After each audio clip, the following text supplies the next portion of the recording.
ahí les va esta peli. Dale. De Tarkovsky, que Tarkovsky, o sea, les digo, es considerado uno de los mejores directores de la historia. Muchos dicen que no tiene película mala. Ahorita que he estado escuchando las películas, me ha llamado mucho la atención que están tan diversas, o sea, son temas muy distintos y muy profundos, muy psicológicos. Siempre analiza al humano más que contarte algo vacío. Entonces se vuelve complejo y se vuelven guiones que valen la pena escuchar, y por supuesto Stoker es uno de esos guiones. Es un guión que vale la pena escuchar. Hay un rumor. Se dice que concede deseos, pero hay una pregunta muy profunda que surge a partir de esto. ¿Qué pasa si no sabes realmente lo que deseas? Stoker te va a dejar esa pregunta en la mente. La mayoría de las películas tratan el deseo como algo claro. Tú deseas dinero, o a una mujer, amor, éxito, reconocimiento, poder, inspiración. Pero en Stoker, Tarkovsky lo trata como algo distinto, algo más oscuro. Tú puedes decir que quieres una cosa, pero tu alma quizás está pidiendo otra. Stoker se estrenó en 1979. Es de las pelis, es quizás la más vieja que contamos ahorita. Ya le quedaban... sí, más vieja, exacto, la más nueva. Es la más nueva, quizás. Exacto. Y es de los 80s, y honestamente, bueno, ya estirándola a los 80s, y honestamente yo pensé que Tarkovsky era más antiguo, porque pareciera, por el ritmo, por lo académico que es, pero en realidad resulta que fue contemporáneo incluso de ahí de Kubrick, que tienen algunas historias.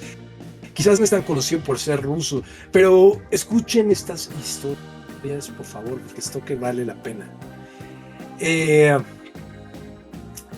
Stoker se estrenó en el 79, fue el quinto largometraje de Andrei Tarkovsky, y como les dije, aquí pasó algo muy raro, porque se filmó en locaciones que hubieron radiación, que están ahí en Rusia o en esos lugares, y esto derivó en que años después de filmar creo que 2 o 3 pelis más hizo, murió él, murió su esposa y murió el protagonista de la película. Entonces eso también tiene un impacto muy, muy simbólico. ¿Hasta dónde fueron para lograr esa película? ¿Del 80 y qué, amigo? 79. Del 79. La produjo Mosfilm, que es esta productora, este gran estudio de cine soviético, y está basada en Roadside Picnic, una novela de ciencia ficción de Arkady Iván Stravinsky. O sea, está basada ya en algo, y lo produjo este gran estudio de Rusia. Pero Tarkovsky no hace una simple adaptación. Toma el concepto de esto y lo hace a su manera. Por ejemplo, de la zona, que es la zona. Acuérdense, la zona, porque es una zona, pero es la cabezona. No es cierto. Es un lugar, pero Tarkovsky lo empieza a tratar como si fuera un personaje. Es una zona prohibida. Hombres que entran ilegalmente a este terreno peligroso. Una habitación que supuestamente cumple los deseos, lo vuelve realidad. Y convierte todo eso en una serie de cuestionamientos sobre la fe, el arte, la ciencia y el miedo. Y van a ver cómo lo hace de una manera genial. Demuestra que la ciencia ficción no necesita espectáculo como estamos acostumbrados, ni aliens, ni VFX. No hay naves, criaturas, ni batallas gigantes y explicaciones enormes de cómo funcionan las cosas en este universo, sino que construye uno de los territorios más poderosos en la historia del cine como si fuera un propio personaje, la zona. Lo raro es que todo lo que está afuera parece muerto, industrial, seco, opresivo. Uno se imaginaría que la zona es un lugar depresivo, pero empieza la película y ya vemos que afuera no es nada agradable, es un lugar bastante feo. Y en cambio, la zona puede que sea algo distinto, ya veremos. El apocalipsis parece que está afuera ya. Todo es gris, feo, todo es pobre y ruin. Esto es un cine espiritual, ya lo verán, disfrazado de ciencia ficción. A mucha gente no le gusta. ¿Por qué? Porque Tarkovsky no está haciendo una película informativa como normalmente las conocemos. Es una película que tiene más que ver con una experiencia. Entonces, vaya que es lenta. 2 horas y 50 minutos.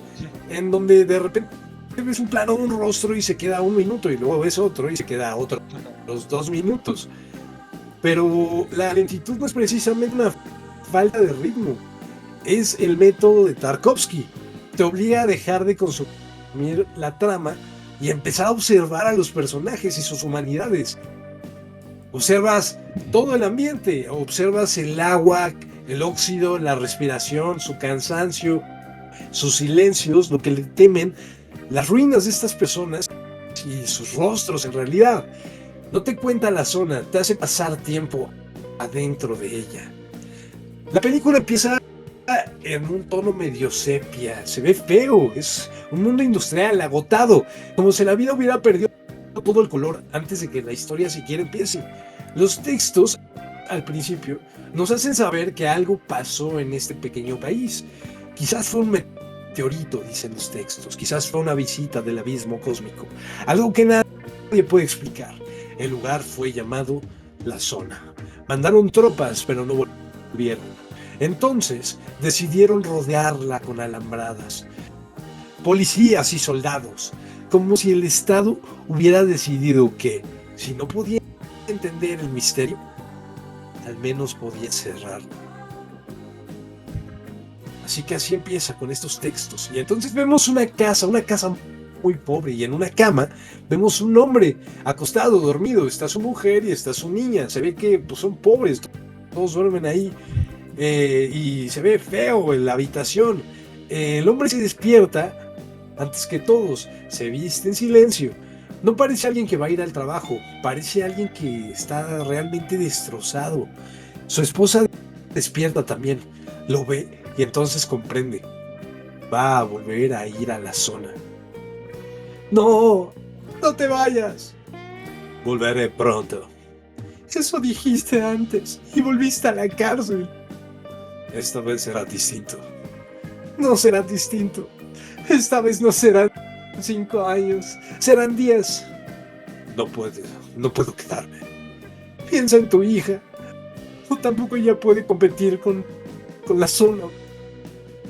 No me hagas esto. Yo no tengo nada. La zona es lo todo para ti. El hombre abre la puerta. Si sales por esa puerta te pierdo otra vez. Ya estoy perdido. Y se va. Ella se queda destruida. Porque para ella la zona no es un misterio. Es la cosa que se está llevando su esposo poco a poco. Él es el Stalker, nuestro prota. No es un simple explorador, o un aventurero, ni un héroe. ¿Es el medio calvo ese? Como es el yo? calvo ese. Es un hombre pobre, quebrado, marcado, que ya ha estado en prisión, que tiene una hija enferma, que de hecho no tiene piernas, y dicen que es por algo que tiene que ver con él entrando y saliendo de la zona. Y vive con la mujer que ama, y al mismo tiempo se odian, y aún así vuelve a la zona, porque la zona es su fe, es su droga, es su trabajo y es su condena. El único lugar donde todavía puede servir para algo. Después conocemos a los otros personajes. Conocemos al escritor, que es muy importante, que es este pelón de este lado, un poco más chaparrillo y con una gabardina. Es el escritor. Habla de que el mundo es aburrido, que todo tiene reglas. Está hablando con una mujer que creo que se ligó por ahí y le está diciendo que hasta los misterios ya aparecen fórmulas, le da hueva a todo, dice que todo ya está conocido. Es muy inteligente, pero es muy cínico y es muy sarcástico. Y debajo de su cinismo ya está agotado de todo. No parece alguien que está buscando inspiración como artista. Parece alguien que ya no sabe si vale la pena seguir creando. Se encuentra con el Stoker y caminan juntos hacia un bar. En ese bar ya está el profesor.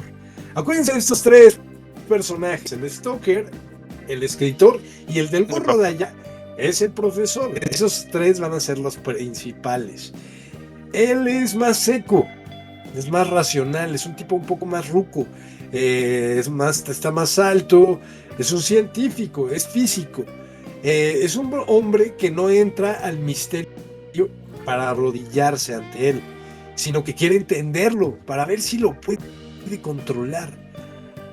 Y los tres se encuentran en el bar, y aquí Tarkovsky hace algo genial. No les ponen nombres como personas normales. Uno es el Stoker, otro es el escritor y otro es el profesor. ¿Por qué? Genialidad. Porque representan eso en cada uno de nosotros, eso en los seres humanos. Vamos a vivir la historia a través de un planteamiento que representa una parte de nosotros. El viaje no es solo hacia un lugar, es una discusión entre tres formas de existir. El Stoker, que es creer, porque él cree como una religión en la zona, tiene fe, es un trabajo, pero es algo que vive y que ha llevado a su casa y que es lo más profundo que tiene y su razón para vivir. El escritor, que es un artista, pero se burla también de que ya no puede creer, es un cínico. Y el profesor, que observa porque quiere controlar las cosas. Y los tres van hacia la zona. No van a ir como turistas, a la zona no se entra como turistas. Van a tener que pasar como criminales. Porque la zona es prohibida, está custodiada, militarizada. Para entrar tienes que pasar por policías y esto es lo que vemos.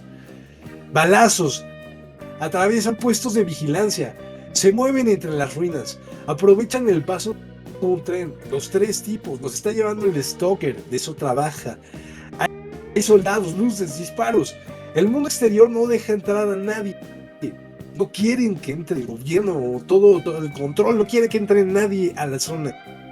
Pero ellos lo logran en un 4x4, evaden una patrulla, luego se bajan, se meten en una bodega, logran pasar. Y cuando dejan atrás la frontera, pasa algo extraño. De pronto este tono ¿Qué pasa, feo, amigo? ¿Qué pasa? gris, sepia, sin color, se va desapareciendo y vemos el color. El mundo prohibido de repente empieza a tornarse verde, vegetación húmeda, el silencio, la calma. Es hermoso. Hay mucho pasto, pastos altos, árboles verdes, agua. También hay mucha neblina por todos lados, de alguna manera misteriosa. Ruinas, vemos ruinas de edificaciones, de casas enormes, devoradas por naturaleza. Y al mismo tiempo vemos postes abandonados, vehículos oxidados, restos militares, señales de que ahí hubo civilización, pero fue destruida. La zona no parece un bosque puro, parece un mundo muerto donde la vida volvió a crecer encima de la destrucción.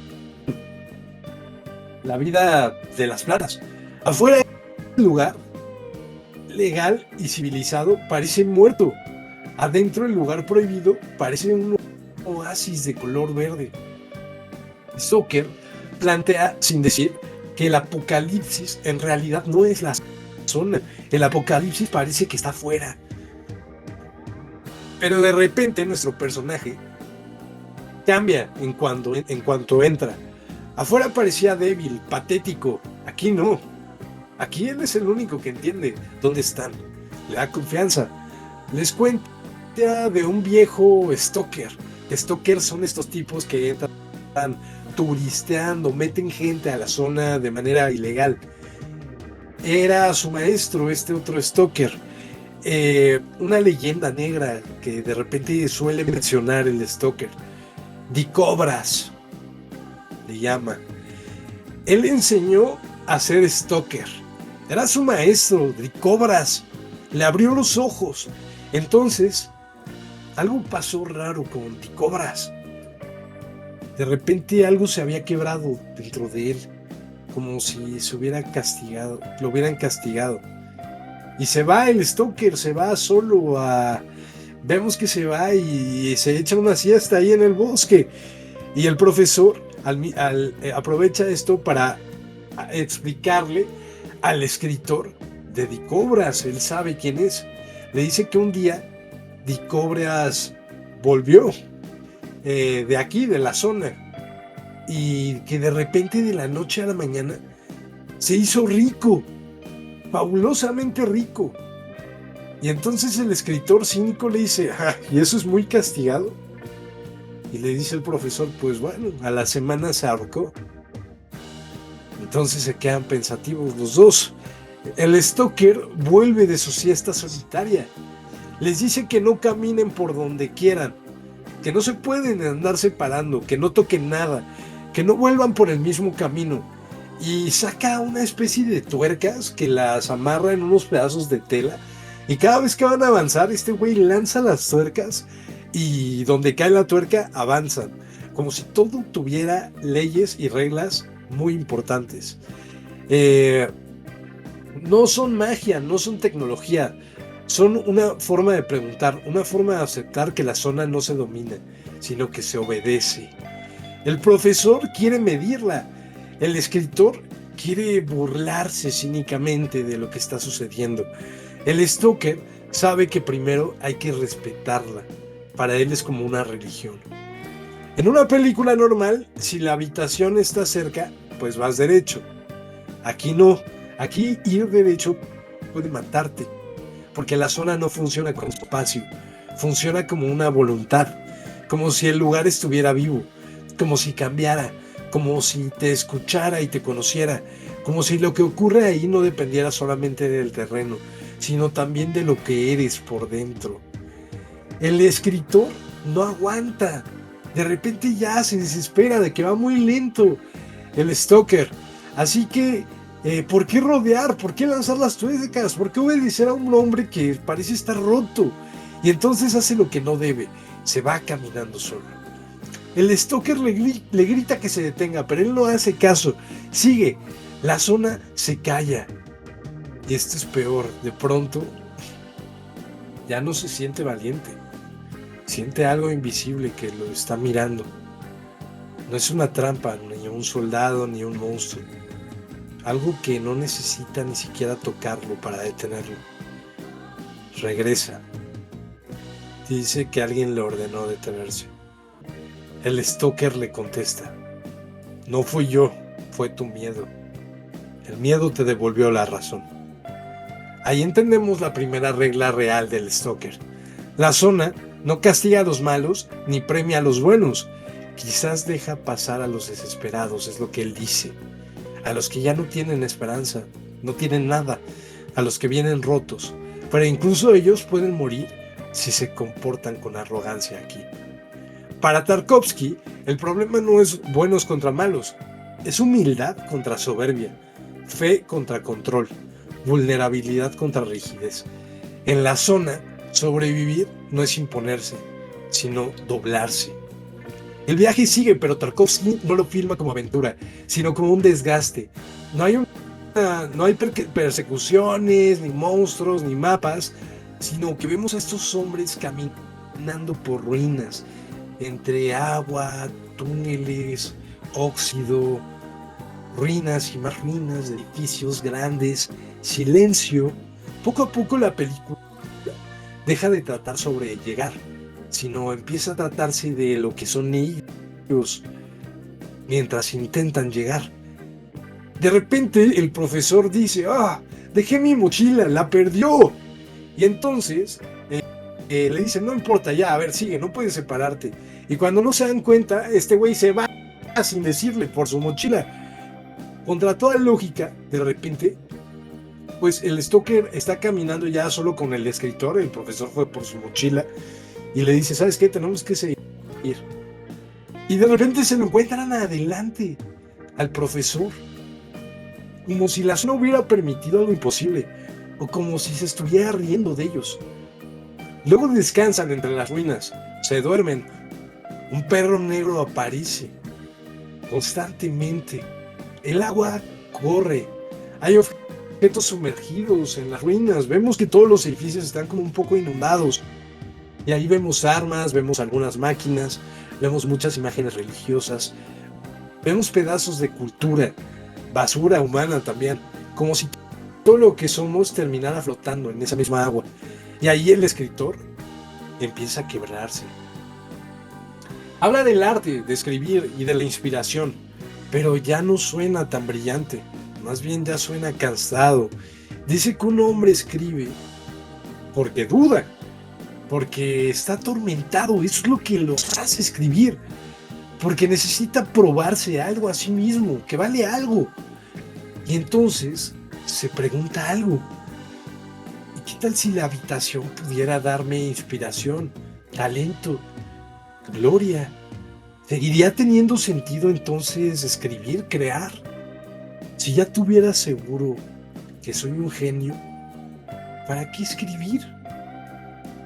El escritor no busca solo inspiración, busca una razón para no sentirse inútil. El profesor no busca solo conocimiento, busca una forma de que el mundo siga siendo manejable. El Stoker no busca un deseo, busca que alguien crea, porque eso es lo único que lo sostiene. Después llegan a un gran túnel, como a una alcantarilla enorme, así, es un tunelzote oscuro y se ve feo, abandonado, húmedo. Le toca y sacan fósforos para ver quién va primero y le toca ir primero al escritor, justo al hombre que más estaba burlando de la situación. Ahora tiene que caminar solo, tiene miedo, sin un discurso que lo proteja, su ironía tampoco, y ya no tiene público para andar diciendo sus tonterías dentro de este intestino oxidado de la zona. Y no pasa nada, en realidad no pasa nada espectacular. Solo vemos a este tipo con miedo caminando en la oscuridad, en el túnel, sin mostrarte una amenaza. Basta con caminar con él para que sientas ese miedo. Cuando sale, entra a una habitación llena de arena. Y vienen detrás de los otros dos.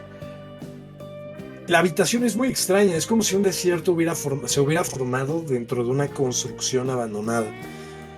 Esta no es la habitación final, sino una prueba más. Ahí el escritor se rompe. Dice que todo es absurdo, que él no tiene conciencia, que tiene muchos nervios más bien, que puso su alma en sus libros y que se la devoraron ya, que escribiendo quiso cambiar a la gente, pero finalmente la gente lo cambió a él. Y entonces suelta una frase que lo enseña. ¿Cómo diablos voy a ser escritor si odio escribir? Y ahí deja de ser cínico, se vuelve un hombre humillado por su propia necesidad de ser importante. La zona no lo ha golpeado, cortado ni atacado, solo lo puso en un lugar donde ya no pudo seguir actuando. La zona no destruye cuerpos, o no primero, más bien desnuda el alma. Siguen avanzando y de pronto aparece algo absurdo. Un teléfono en medio de la zona, en el lugar donde no debería haber nada funcional. El profesor contesta y esa llamada abre otra grieta porque descubrimos que él tampoco venía limpio. No llegó solo por curiosidad científica, no llegó solo para estudiar un fenómeno. Lleva algo en la mochila. Una bomba. La madre. El profesor no quiere entrar a la habitación solo porque sí, sino que quiere destruir todo. Y lo más difícil es que su argumento no está contrario. Si de verdad existe un lugar que concede deseos, ¿qué pasaría si llega a él un tirano? O un asesino, o un fanático. Alguien que dice querer salvar al mundo, pero que en el fondo desea dominarlo. El profesor No cree que la habitación sea una esperanza. Cree que es una amenaza. Mientras exista, cualquier escoria podría usarla. Y ahí el viaje cambia. Porque el Stoker no lleva a dos hombres hacia un milagro. Lleva a un artista que ya no cree en su arte y a un científico que quiere destruir la fe. El profesor sostiene la bomba. Pero el Stoker le salta encima. Se ponen a pelear. El escritor, sorpresivamente, ¿a quién creen que apoya el escritor? ¿Con al de la bomba, el profesor con la bomba o al Stoker que lo quería detener?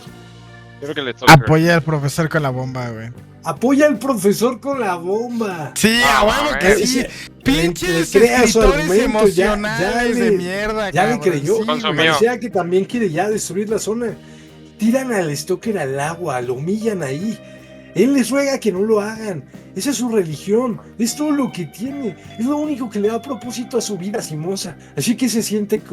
Así que de repente los convence y se sientan con él en la zona. Mientras llueve. Los tres hombres pensativos. Este plano dura como 3 minutos de los tipos sentados viendo la lluvia caer. Sí, güey, sí, porque es un espacio que te deja para la reflexión la película. ¿Qué carajo estarán pensando los tres, no? El para que puedas empieza procesar lo que estás viendo, ¿no? Empieza a desarmar la bomba mientras vemos la lluvia y empieza a lanzar los pedazos. O sea, finalmente el profesor y el escritor tenían una razón y se les hacía lo suficientemente fuerte para atacarlo físicamente. Sin embargo, la súplica de este hizo que se detuvieran. Les pareció una razón todavía más grande, güey, que ese cabrón pues, viviera su vida a base de la zona, ¿no? Que yo creo que no se atrevieron a destruir algo tan impresionante. Tan significativo, güey. Tan impresionante. Él, ¿no? Llegan al umbral. Ahora sí ya es la entrada de la habitación. No hay una música heroica, ni hay revelación luminosa. Solo una puerta. En ruinas. Agua y silencio.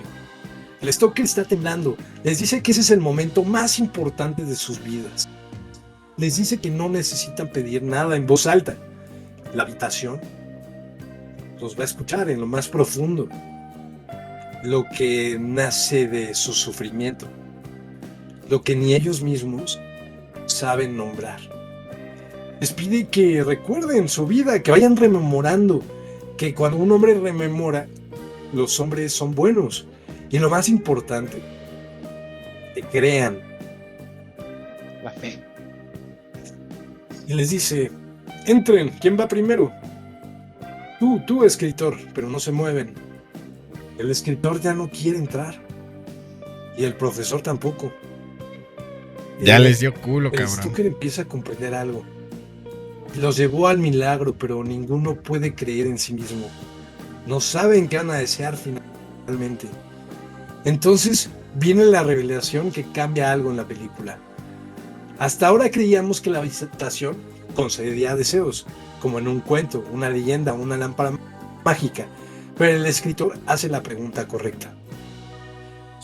Le dice al Stoker, si esto funciona, ¿por qué los Stokers no entran nunca a la habitación? ¿Por qué tú no la usas? ¿Por qué no pides que cure a tu hija? O te saque de la miseria. Y entonces aparece el nombre que la película había dejado flotando tiempo atrás. Cobras. El viejo Stoker, el maestro del Stoker, su antecedente, esa leyenda negra.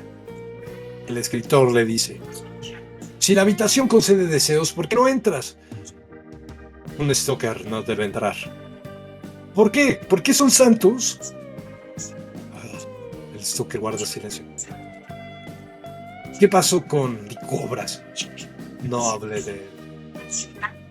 Él sí entró, ¿correcto? Váyase. Llevó a su hermano a la zona. El Stoker baja la mirada. Pero su hermano murió. Y Cobras sí llegó a la habitación. Guarda una pausa.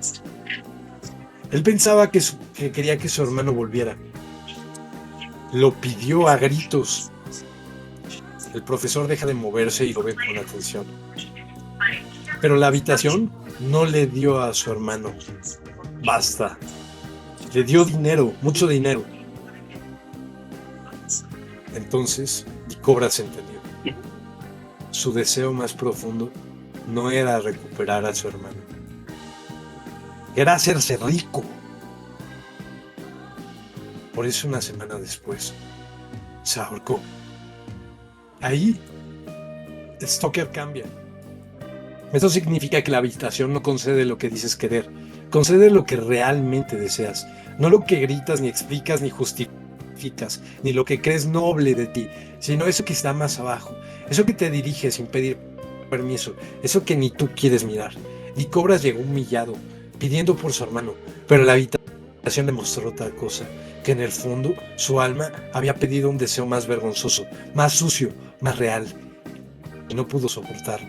Entró a la habitación no a pedir un milagro.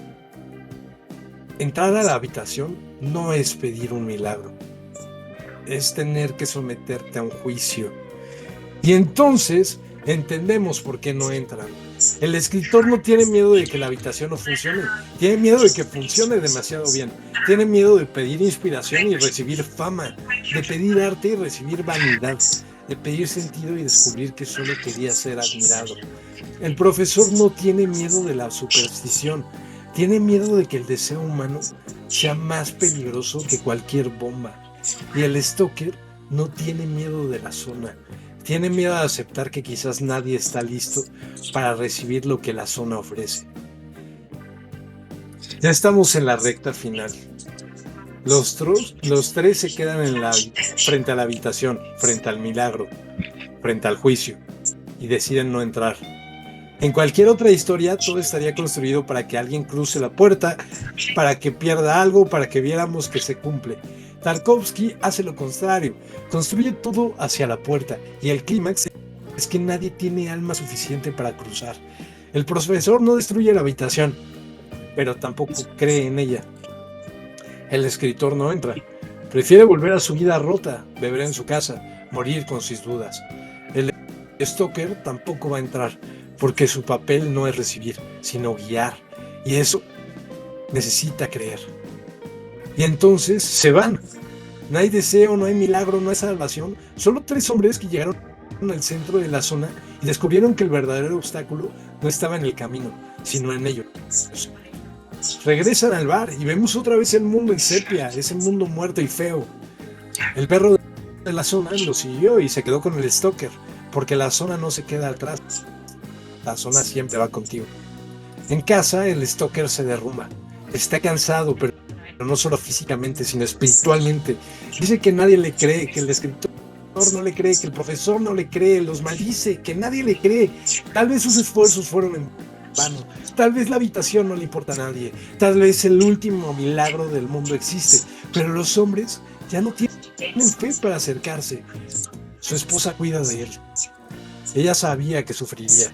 Sabía que había miedo, vergüenza, pobreza y dolor. Sabía que amar a un Stoker significaba vivir al lado de alguien que nunca estaría completamente en su casa. Y aún así decidió elegirlo. Porque para ella una felicidad amarga era mejor que una vida gris. Y entonces cierra el último misterio.